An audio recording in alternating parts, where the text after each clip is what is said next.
Welcome to Educators Authority. I'm your hostess, Ronette Brand. I'm here to offer biblical strategies for effective teaching. Thank you for joining me today, and I appreciate you taking the time to tune in.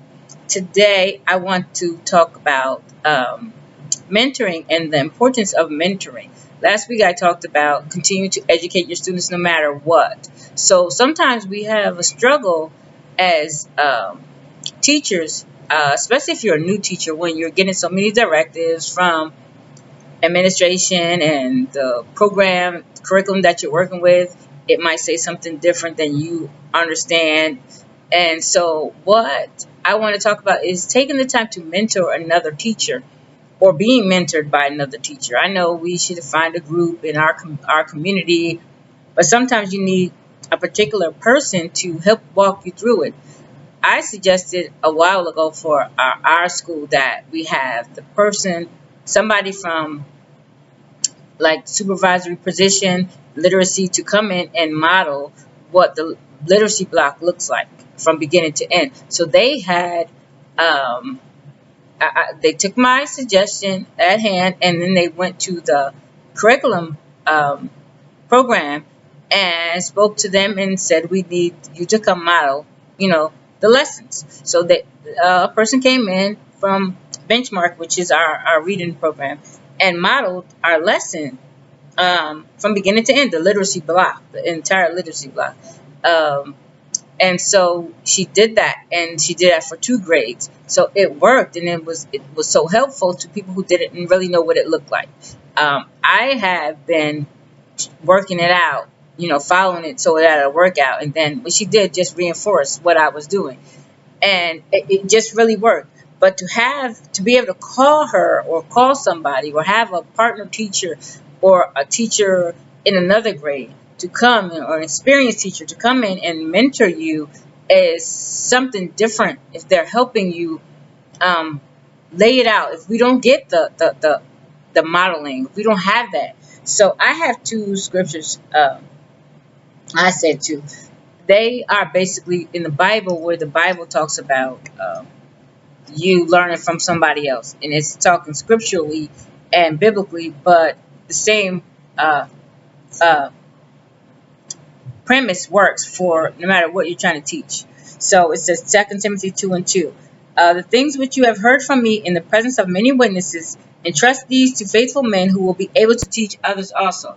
So he's telling Timothy to what he learned, to use it to teach others so that they can teach. So we go through these workshops and professional development um, workshops, and we're trained different trainings, and we're trained how to uh, follow through, how to work through a program. And then we should learn it so much and dig into it so much and practice it so much that we will be able to teach someone else. And not only just a program, but practices in general over all as educators. What does this position entail? What does it look like to be a teacher? Sometimes you're so frustrated you can't even practice being a teacher. You know, remember, a teacher teaching doesn't just start when you get in front of class and teach a lesson. It starts in the beginning, that relationship, that rapport that you have with your students and your coworkers and your building, because you have to have a special rapport with your building. Our building, we had to learn it and say what works in our building and doesn't work for us. So there's a lot you have to build a rapport or understand your relationship with your administration. You may not have a great rapport, but because your personality, that's a whole other thing. Where I took different personality tests. One was called the DISC personality test. Shows me what type of person, how I operate, and what I need to operate at my full natural capacity. I'm naturally a certain letter in different areas, but then what do I adapt to when I think this is the way I should act when somebody's watching me? Versus my natural, I should try to practice and hone in on those skills and my natural way of behaving, even if somebody's watching me or not, because I will be better at my job, better at who I am, being me, if I'm acting naturally and not changing and adapting because someone is watching me. And then not only that, in relation to the people you come in contact with, you might have somebody who is the opposite of cause you to act unnatural in an unnatural way. So you have to know how to deal and work around all those different situations. So that's something a mentor can help you with. Once you learn who you are and how you operate, then you get you a mentor and say, "This is who I am. This is who I am in this area." So it says, "Train up a child in the way he should go. Even when he is old, he will not depart from it." Proverbs 22:26. So a child could be a new teacher, somebody who's coming in new, fresh off the boat, I say, out of the school, out, and then they come in, and then they're wanted to know the ins and outs of teaching, because when you learn how to be a teacher, they teach you developmental, uh, to recognize developmental delays, to recognize how a student reads, or where they how to teach them to read, but they don't teach you how to be a teacher. So there's some things we need to learn. Once we grow up, then we'll be able to train somebody else. Titus 2:3 and 4. Older women likewise are to be reverent in their behavior, not malicious gossips, or nor enslaved to much wine, teaching what is good, so that I may encourage the young women to love their husbands, to love their children. So let's take that out and just use it for how we need it in education.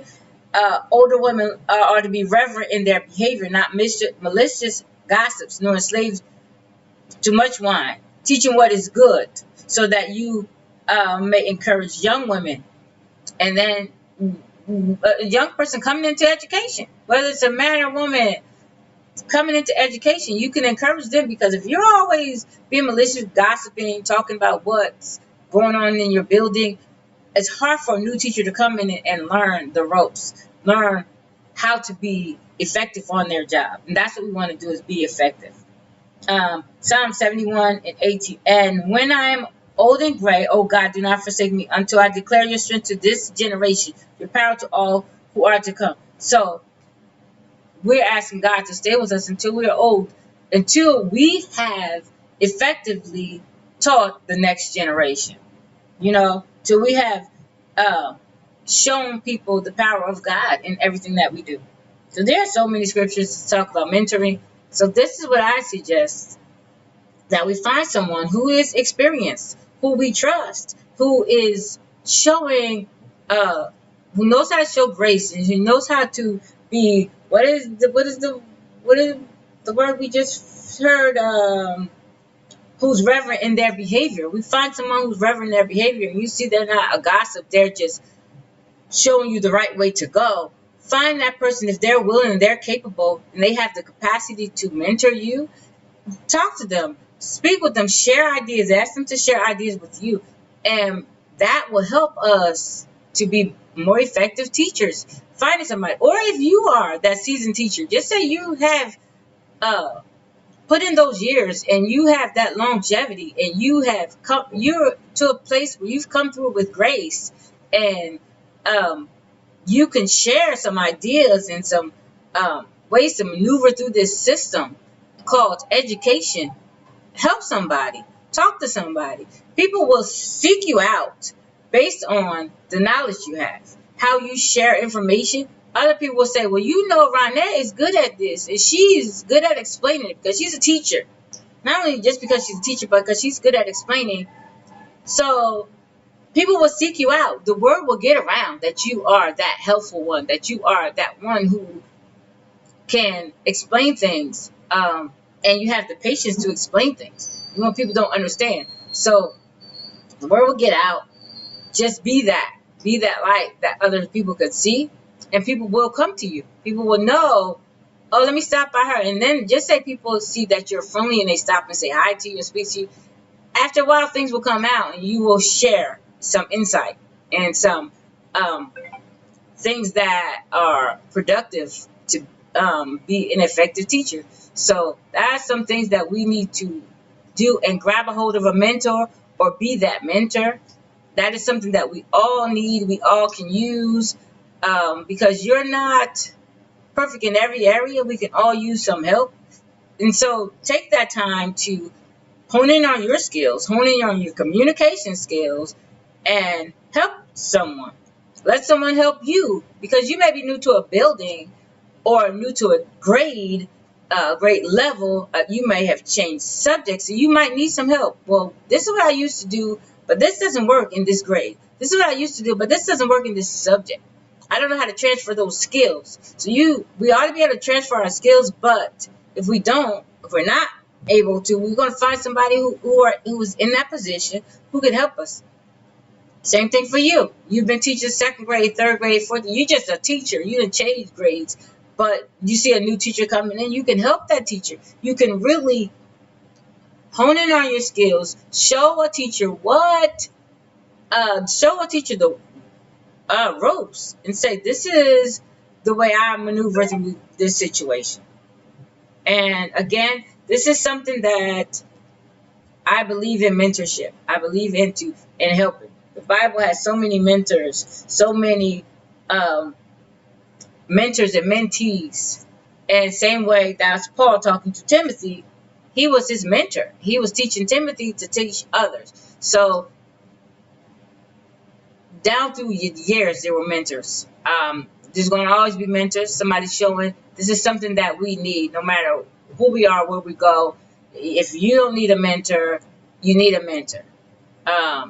But I think in everything new, any new idea, any new job, any transitioning, we gonna need somebody as a mentor or a coach or a consultant. So be that for somebody, or seek out someone in that position. Again, thank you for joining me for Educators with Oil. I am your hostess, Ronette Branham, here to offer biblical strategies for effective teaching. Remember to like, share, and subscribe, and send comments and notes, and let me know that you got something from it or you didn't get something from it, or a new subject that you are interested in hearing from.